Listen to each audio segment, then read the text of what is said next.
அன்புள்ளம் கொண்ட நண்பர்கள் அனைவருக்கும் எனது பணிவான வணக்கங்கள்.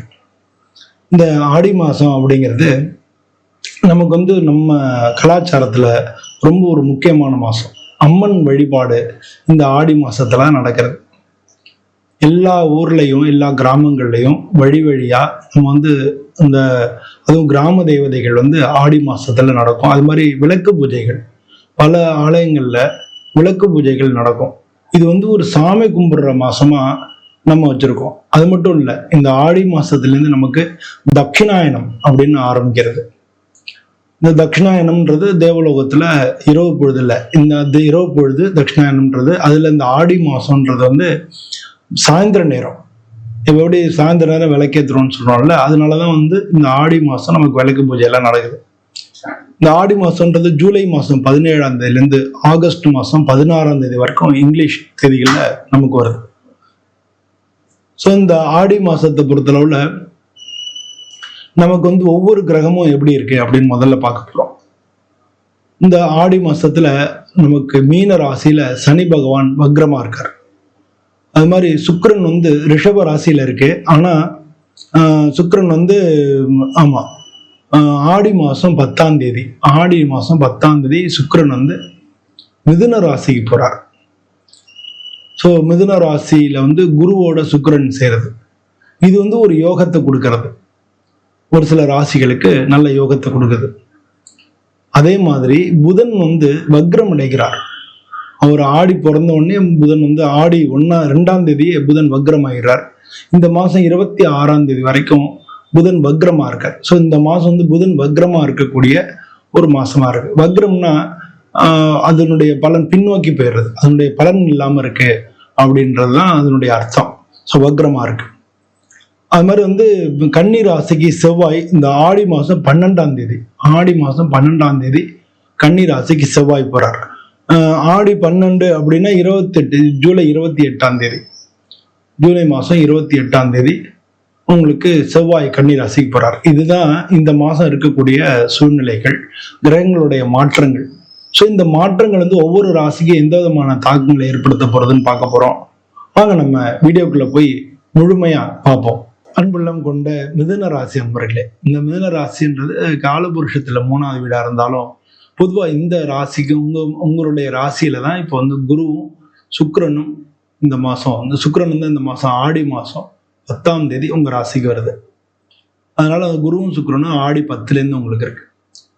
இந்த மாசம் ஆடி மாசம் 2ஆம் தேதி புதன் வக்ரம் ஆயிடுது. 2வது வீட்டுல உங்களுக்கு 2வது வீட்டுல புதன் வக்ரம் ஆயிடுது. ஸோ இந்த மாதம் கடைசியில ஆடி 26ஆம் தேதி வரைக்கும் புதன் வக்ரத்திலே தான் இருக்கு. அதனால இந்த மாதம் உங்க ராசி அதிபதி வக்ரமா இருக்குன்றத புரிஞ்சுக்கணும். அதே மாதிரி அந்த புதனுடைய சூரியன் பெயர்ந்தார். சூரியன் 3ஆம் வீட்டுக்கு அதிபதி. அந்த ஆடி மாதம் கடகராசியில உங்களுக்கு சூரியன் புதன் ரெண்டுமே சேர்ந்திருக்கு. உங்களுக்கு 3ஆவது வீட்டில் செவ்வாயும் கேதுவும் சேர்ந்திருக்கு. அதே மாதிரி உங்களுக்கு 10வது தொழில் ஸ்தானம் சொல்லக்கூடிய 10வது வீட்டில் சனி பகவான் வக்ரமா இருக்கார். உங்களுக்கு 9வது வீட்டில் ராகு இருக்கு. ஸோ இதான் சந்திரன் டெய்லி அந்த 30 நாளும் அப்படி சுற்றி வந்துடும். அதனால இதுதான் இந்த மாதம் இருக்கக்கூடிய உங்களுக்கு கிரக சுச்சுவேஷன். இதனால உங்களுக்கு எப்படி இருக்கும் அப்படின்றது உங்களுக்கு பார்க்கலாம். இந்த மாதம் உங்களுடைய லக்னத்திலேயே குருவும் சுக்கிரனும் சேர்றது தன யோகத்தை கொடுக்கும். அது ஏன்னா தனக்காரகன், அதோட சுக்கிரன் சேரும்போது தன யோகத்தை கொடுக்கும். அது ஒரு யோகமா மாறுது. பொதுவாக வேலை தொழில் இது மாதிரி எல்லாம் பார்க்கும் பொழுது சனி 10ல வக்ரமா இருக்கிறதுனால ஏற்கனவே எடுத்த முயற்சிகளுக்கு தடை வந்தா கூட இந்த மாச கடைசியில உங்களுக்கு நல்ல முன்னேற்றம் இருக்கும். நீங்க சமூகத்துறையில இருக்கீங்க, ஏதாவது சோசியல் ஆக்டிவிட்டீஸ்ல இருக்கீங்க, அது மாதிரி கவர்மெண்ட்ல இருக்கீங்க, நீங்க அது மாதிரிலாம் இருக்கீங்க அப்படின்னா உங்களுக்கு நல்ல உங்க பேர் இந்த மாசம் நல்ல எல்லாருக்கும் தெரிகிற அளவுக்கு நல்லா இருக்கும். இந்த மாசம் அதுல உங்களுக்கு நல்லா இருக்கும்.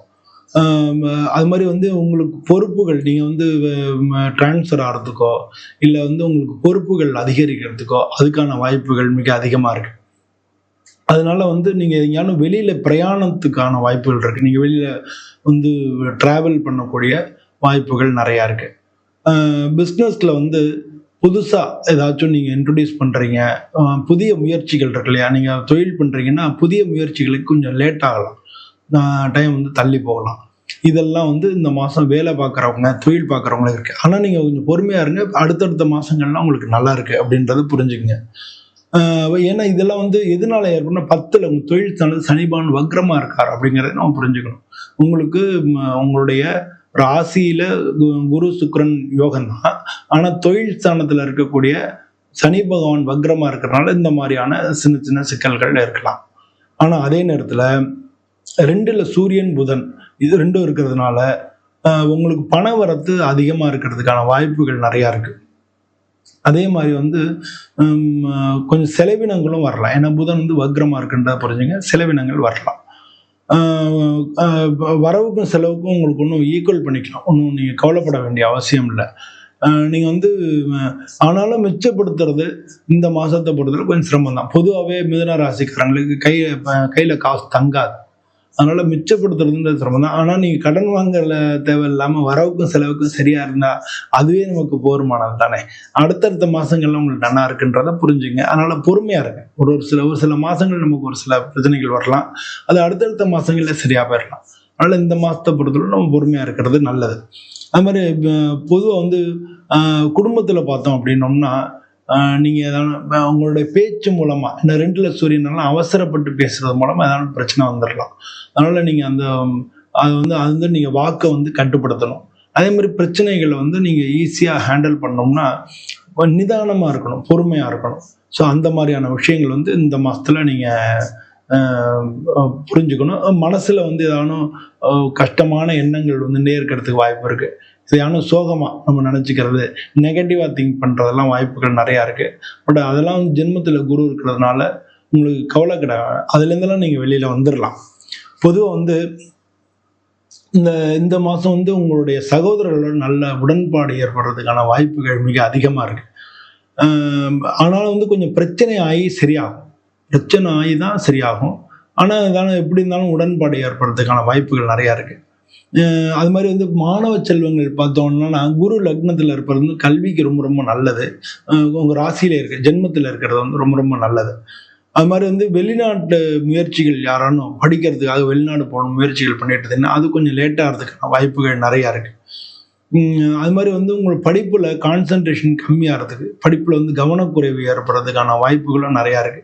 ஸோ இதெல்லாம் வந்து நம்ம சரி பண்ணிக்கணும். சரஸ்வதிக்கு வேண்டிய ஸ்லோகங்கள் சொல்லலாம். இந்த மாதிரி வந்து பிள்ளையாரை வேண்டிக்கலாம். விநாயகரை வேண்டும் போது உங்களுக்கு வந்து படிப்பு, ஞாபக சக்தி, கான்சன்ட்ரேஷன் இதெல்லாம் வந்து உங்களுக்கு கிடைக்கும். ஸோ அதனால வந்து விநாயகரை வேண்டுறதும் நல்லது. பொதுவாக வந்து செவ்வாயும் கேதுவும் 3ல் இருக்கிறதுனால திடீர்னு வந்து டிராவல் ஏற்படலாம். திடீர்னு எங்கேயானும் போகிறதுக்கு வெளில பயணத்துக்கு வெளியில் போயிட்டு வர்றதுக்கு கொஞ்சம் ட்ராவல் பண்ணுறதுக்கான வாய்ப்புகள் நிறையா இருக்குது. ட்ராவல் பண்ணும்போது ஜாக்கிரதையாக போங்க. கை காலில் அடிபடுறதுக்கான வாய்ப்புகளும் நிறையா இருக்குது. அதே மாதிரி மூட்டு வலி வரலாம். மூட்டு வலி அது மாதிரி காயம் ஏற்படலாம். அது மாதிரி வந்து ஏதானும் ஒரு பயம் வந்துக்கிட்டே இருக்கலாம். மனசுல வந்து ஏதாச்சும் ஒரு பயம், குழப்பம் இது மாதிரி இருந்துக்கிட்டே இருக்கலாம். பட் இதெல்லாம் வந்து சரியாயிடும். நீங்கள் வந்து அதுக்கு 2 விஷயம் சரி பண்ணணும். ஒன்று வந்து மனம், இன்னொன்று வந்து உடம்பு. ஸோ அதுக்கு வந்து தியானம் பண்ணலாம், யோகா பண்ணலாம். உடம்புக்கு வந்து டெய்லி கொஞ்சம் நேரம் எக்ஸசைஸ் பண்ணலாம். நீங்கள் ஏதாவது ஒன்று கான்சென்ட்ரேட் பண்ணி நம்ம அந்த கான்சன்ட்ரேஷன் டெண்டன்சியை வளர்த்துக்கலாம். இதெல்லாம் பண்ணும்பொழுது உங்களுக்கு இந்த மாதிரியெல்லாம் எந்த விதமான நெகட்டிவ் அஸ்பெக்டும் இல்லாமல் ரொம்ப ரொம்ப நல்லா இருக்கும். பொதுவாக பொருளாதார ரீதியாக உங்களுக்கு நல்லா இருக்கும் அப்படின்னாலும் உங்களுடைய இயல்பான ஒரு குணத்தினால ஒரு பணம் சேமிக்க முடியாத ஒரு கண்டிஷன்ஸ் இருக்கலாம். ஆனாலும் நம்ம சேமிப்பு அப்படிங்கிறத வந்து நம்ம கொஞ்சம் கொஞ்சமாக இன்க்ரீஸ் பண்ணுறதுக்கு நீங்கள் முயற்சி பண்ணணும். பிற்காலத்தில் அது ரொம்ப ரொம்ப நல்லது.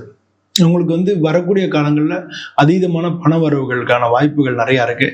அதனால் இப்போ இந்த காலகட்டத்தில் இந்த ஆடி மாதத்தை பொறுத்தவரை நீ கொஞ்சம் பொறுமையாக இருக்கிறது நல்லது. ஆடி மாதம்ன்றது அம்மனை வழிபடக்கூடிய மாதம்ன்றனால அம்மன் கோயிலுக்கு பால் வாங்கி கொடுக்கலாம். வெள்ளிக்கிழமை அன்னைக்கு அம்மனுக்கெல்லாம் இது பண்ணலாம். குத்துவிளக்கு பூஜை நடந்தால் அதில் கலந்துக்கலாம். அதனால் உங்களால் என்ன முடியுமா செய்யலாம். பெண்களுக்கு வந்து சுமங்கலி பொருட்கள் வாங்கி கொடுக்கலாம்.